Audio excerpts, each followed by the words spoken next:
Reproduction in bacteria, जीवाणुओं में जनन। अब ये जीवाणुओं में जनन, जीवाणुओं में न तो मेल फीमेल सेक्सार्गन होते हैं, नर मादा जनन अंग होते हैं, कुछ भी नहीं होता, लेकिन इसमें जनन होता है। कुछ वैज्ञानिकों ने बताया है कि इसमें ये सेक्सुअल, वेजिटेटिव और सेक्सुअल रिप्रोडक्शन तीनों प्रकार से होता है। तो इसमें मुख्यतः जनन होता है वो एसेक्सुअल रिप्रोडक्शन और सेक्सुअल रिप्रोडक्शन, दो प्रकार से होता है। इसमें कोई सेक्स ऑर्गन नहीं होता है, लेकिन डीएनए रेप्लिकेशन के आधार पर, ऑन द बेसिस ऑफ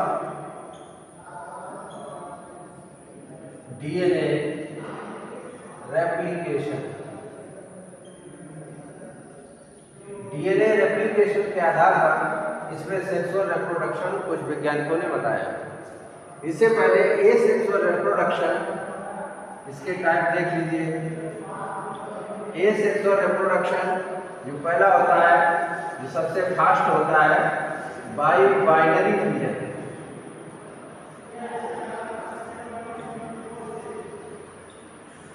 द्विगुणन द्वारा। उसके बाद दूसरा है बाई बडिंग या बाई कोनिडिया। तीसरा है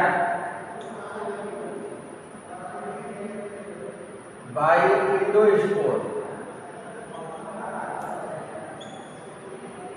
इसका दूसरा नाम है बाई सिस्ट। इसमें सिस्ट बनता है जो एक प्रोटेक्टिव लेयर है, उसके अनुसार। अब बाइनरी फ्यूजन में बताया था एक सेल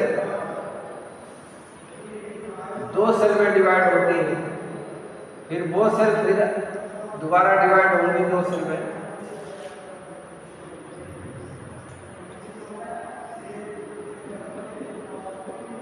उसके बाद ये सेल दो भागों में डिवाइड होगी और इसका प्रोटोप्लाज्म भी, जो डीएनए है, वो भी दो भागों में डिवाइड हो जाता है।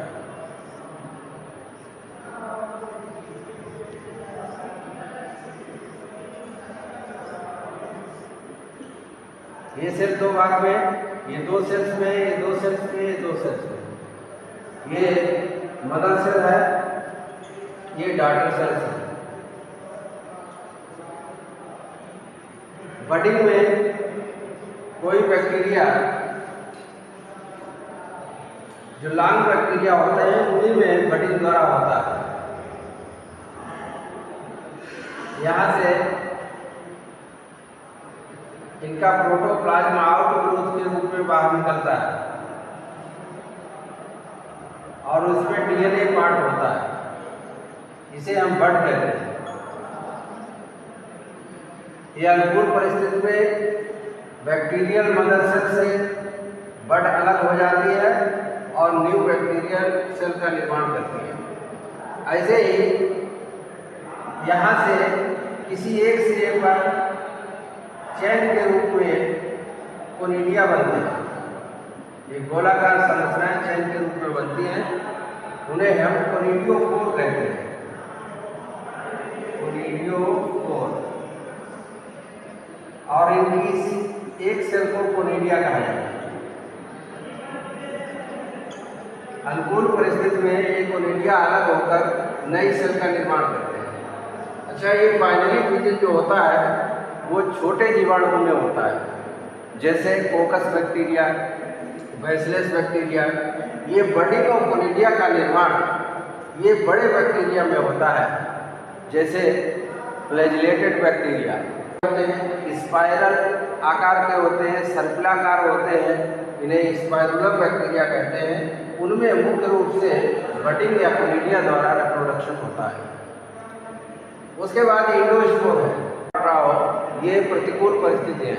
ऐसी परिस्थिति में किसी प्रकार का बैक्टीरिया इंडोस्पोर बनाता है। अब इंट्रोस्पोर में होता क्या है कि कोई बैक्टीरियल सेल है, उसका ये डीएनए है, प्रतिकूल परिस्थिति है तो इसका जो प्रोटोप्लाज्म है वो बीच में इकट्ठा हो जाता है और इसके ऊपर एक मोटी भित्ति का निर्माण करता है। इस मोटी भित्ति का नाम होता है सिस्ट वॉल। सिस्ट वॉल ये प्रोटेक्टिव कवरिंग वॉल है, प्रोटेक्टिंग वॉल जो इसके प्रोटोप्लाज्म की सुरक्षा प्रदान करता है, प्रतिकूल परिस्थिति से बचाता है। जब अनुकूल परिस्थिति आती है तब ये सिस्ट वॉल टूट जाती है और बैक्टीरियल सेल बाहर निकल आती है और अपने जीवन को पुनः प्रारंभ करती है। तो ये था ये सेक्सुअल